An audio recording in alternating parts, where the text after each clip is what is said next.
नमस्कार, मैं भास्कर राव पिरेबा का सार हूँ।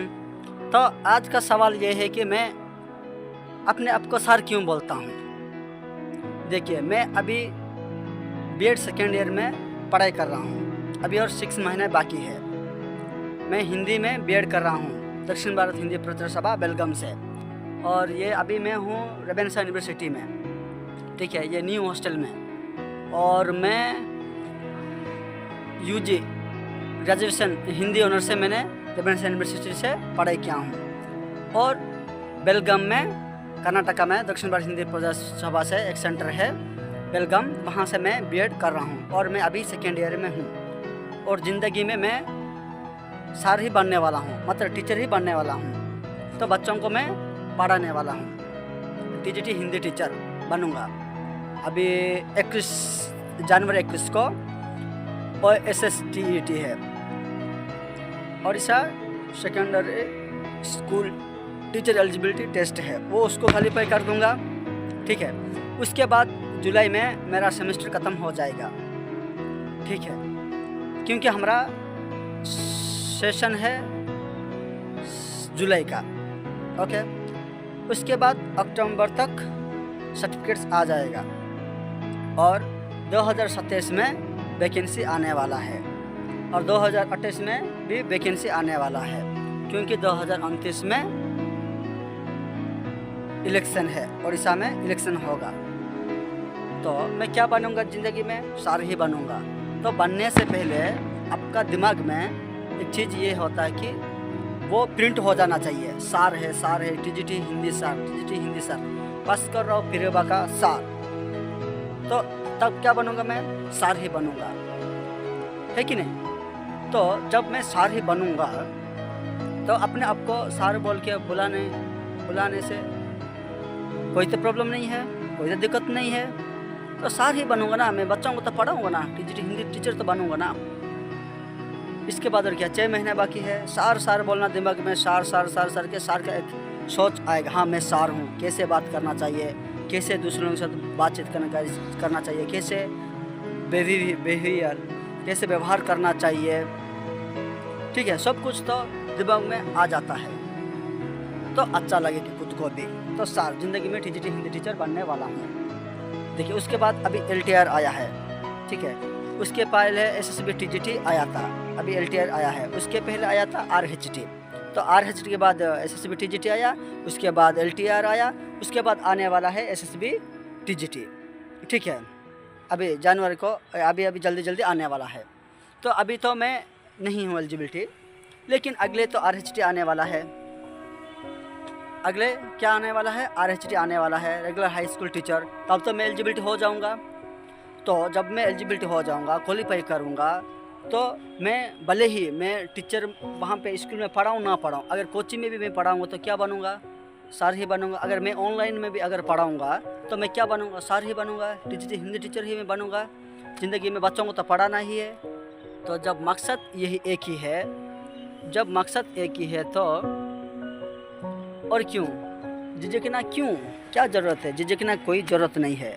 अपने आप को एकदम दिल से मैं बता रहा हूँ, मैं सार हूँ, सार होना चाहिए, सार बोलना चाहिए, अपने आप में दिमाग में सोचना चाहिए कि मैं सार हूँ, टीजीटी हिंदी टीचर हूँ, टीजीटी हिंदी टीचर हूँ, टीजीटी हिंदी टीचर हूँ, हिंदी सार हूँ, टीजीटी हिंदी टीचर हूँ। अपने आप को बोलेंगे तो अपने आप दिमाग में, हाँ, टीजीटी हिंदी टीचर कैसे होना चाहिए, कैसे बच्चों को पढ़ाना चाहिए, है कि नहीं? कैसे बच्चों को पढ़ाना चाहिए, कैसे सोचना चाहिए, उसमें क्या क्या टॉपिक्स आता है, बच्चों को कैसे पढ़ाएंगे, जैसे 10वीं कक्षा तक पढ़ाना पड़ता है उड़ीसा में।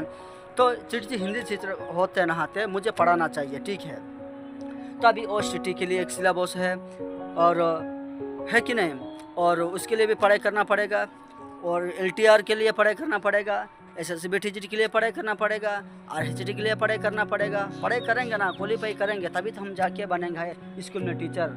अगर क्या स्कूल में टीचर अगर नहीं बनेंगे तो प्राइवेट में अगर हम पढ़ाएंगे तो हम क्या सार नहीं है? सार ही है ना। तो खुद के ऊपर हमेशा कॉन्फिडेंस रखना चाहिए। सार तो बनेंगे ज़िंदगी में, कोई भी कुछ भी कहे, सार तो टीजीटी हिंदी टीचर बनेंगे। और रेवेन्सा यूनिवर्सिटी में पढ़ाई करने के बाद, इतना सपोर्ट मिलने के बाद, कहा जाता है कि रेवेन्सा में पढ़ने के लिए बच्चों का एक सपना होता है। इतना होने के बाद अगर ज़िंदगी में अगर हिंदी टीचर नहीं बनेंगे तो तो कौन और कैसे होगा, है कि नहीं। खुशी में रहना चाहिए हमेशा।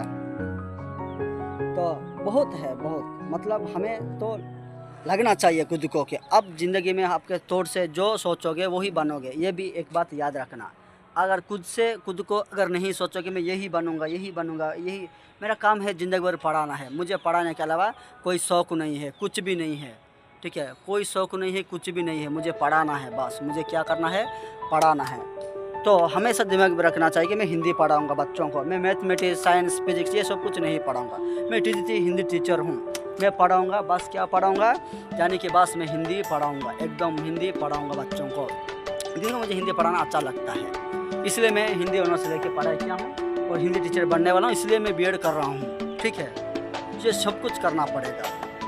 तो ज़िंदगी में एक ही मकसद है, ज़िंदगी भर जब तक मैं ज़िंदा रहूँगा, जब तक है तब तक मेरा काम है पढ़ाना, हिंदी पढ़ाना, क्योंकि हिंदी है मेरा फेवरेट सब्जेक्ट है, हिंदी से ऑनर्स से मैंने ग्रेजुएशन किया हूँ, हिंदी में बीएड कर रहा हूँ। तो मैं क्या करूँगा ज़िंदगी में, बस मेरा काम है पढ़ाना हिंदी। ऐसा नहीं कि मुझे बोलोगे फिजिक्स पढ़ाओ, केमिस्ट्री पढ़ाओ, मैथमेटिक्स पढ़ाओ, ये सब कुछ तो कैसे हो पाएगा, नहीं हो पाएगा, मुझे समझ में आता वो चीज़, मैं डायरेक्ट बोलता हूँ, मुझे वो चीज़ें मुझे समझ में नहीं आता है, मुझे हिंदी पढ़ाना अच्छा लगता है, हिंदी में पढ़ाई क्यों पर ये हिंदी जब तक मैं जिंदा हूँ तब तक मैं पढ़ाने वाला हूँ हिंदी ही, ठीक है, हर एक चीज़ हिंदी, तभी तो अच्छा लगेगा, है कि नहीं। हाँ, तो इसीलिए अपने ऊपर हमेशा कॉन्फिडेंस रखता हूँ मैं, करना चाहिए हर एक चीज़, क्योंकि इंटरव्यू होगा, वो सीपीटी होगा, प्रीलिम्स मेंस इंटरव्यू होगा, कुछ भी हो सकता है, हमको पढ़ाना है, क्या है, हमको बनना है टीजीटी हिंदी टीचर इन ओडिशा, ठीक है। तो और क्या है, उनका कर्तव्य क्या है, डांस है, सिंगिंग है, और शायरी है, कविता है, वो निबंध है, कविता है, गद्य है, पद्य है, व्याकरण है, भाषा का प्रयोग है, इतना सब कुछ होता है। हमें जो स्टोरीज हमको बताना पड़ता है, बच्चों को समझाना पड़ता है, हमको मोटिवेट करना पड़ता है बच्चों को, इसकी वजह से क्या करना चाहिए, कैसे करना है, किस स्टोरी के माध्यम से बच्चों को पढ़ाई को आगे लेके जाना चाहिए, बच्चों को मोटिवेट करना चाहिए कि आप लोग जैसे पढ़ाई करो, आगे बढ़ो, ज़िंदगी में अच्छा इंसान बनो, ठीक है। नौकरी करो ना करो वो आपका पसंद है, लेकिन पढ़ाई करो, अच्छे से पढ़ाई करो, अच्छा आदमी बनो, अच्छा ह्यूमन बींग बनो, और ज़िंदगी में एक लीडर बनना चाहिए। बात यह है कि लीडर है, लीडर नहीं बनेंगे तो कैसे होगा, लीडर तो बनना चाहिए ना, लीडर तो बनेंगे ही बनेंगे, लीडर तो बनना चाहिए, लीडर तो होगा ही होगा। तो मैं हमेशा कोशिश करता हूँ बच्चों को लीडरशिप हमेशा टेकअप करना चाहिए, हर एक जगह पे, डांस या सिंगिंग या पढ़ाई में या कहाँ पर भी जाओ, खेल में या कहाँ पर भी, लीडरशिप तो क्वालिटी तो रखना चाहिए ही चाहिए, नहीं तो कोई भी आके आपको डरा देगा, आपको नीचे धकेल देगा, ठीक है। तो एक मैं टीचर के नाते हमेशा बच्चों को यही कोशिश करूँगा कि लीडरशिप को अपनाइए, ठीक है, लीडरशिप को अपनाइए, लीडरशिप अपने पास रखना चाहिए, एंकरिंग भी करना चाहिए, एंकरिंग कैसे करते हैं, हर एक चीज़ आप ज़िंदगी में जो बनना चाहते हैं वो बनिए, लीडरशिप लेकिन क्वालिटी रखना चाहिए, ज़रूरी है, एकदम ज़रूरी है लीडरशिप क्वालिटी। लीडरशिप क्वालिटी अगर नहीं रखोगे तो कैसे होगा, लीडरशिप क्वालिटी तो रखना ही चाहिए, रखना ही पड़ेगा, तभी तो अच्छा लगेगा, और ज़िंदगी में आगे बढ़ेंगे कैसे, बच्चों को मोटिवेट करते हैं। और हिंदी टीचर इसीलिए मैं अपने आप को बोलता हूँ कि मैं अपने आप को सार ही बोलूँगा, क्योंकि ज़िंदगी में मैं बनूँगा सार ही, मकसद एक ही है, ज़िंदगी में पढ़ाना है बच्चों को, ठीक है, ज़िंदगी में बच्चों को पढ़ाना एक ही मकसद है, हिंदी पढ़ाना है, एकदम हिंदी पढ़ाना है, यही मकसद है। इसलिए मैं अपने आप को सार बोलता हूँ, गर्व से बोलता हूँ, मैं सार बोलता हूँ अपने आप को, ठीक है, गर्व से एकदम, ठीक है। अभी समझ में आया कि मैं अपने आप को सार क्यों बोलता हूँ, मकसद एक ही है, बच्चों को पढ़ाना है।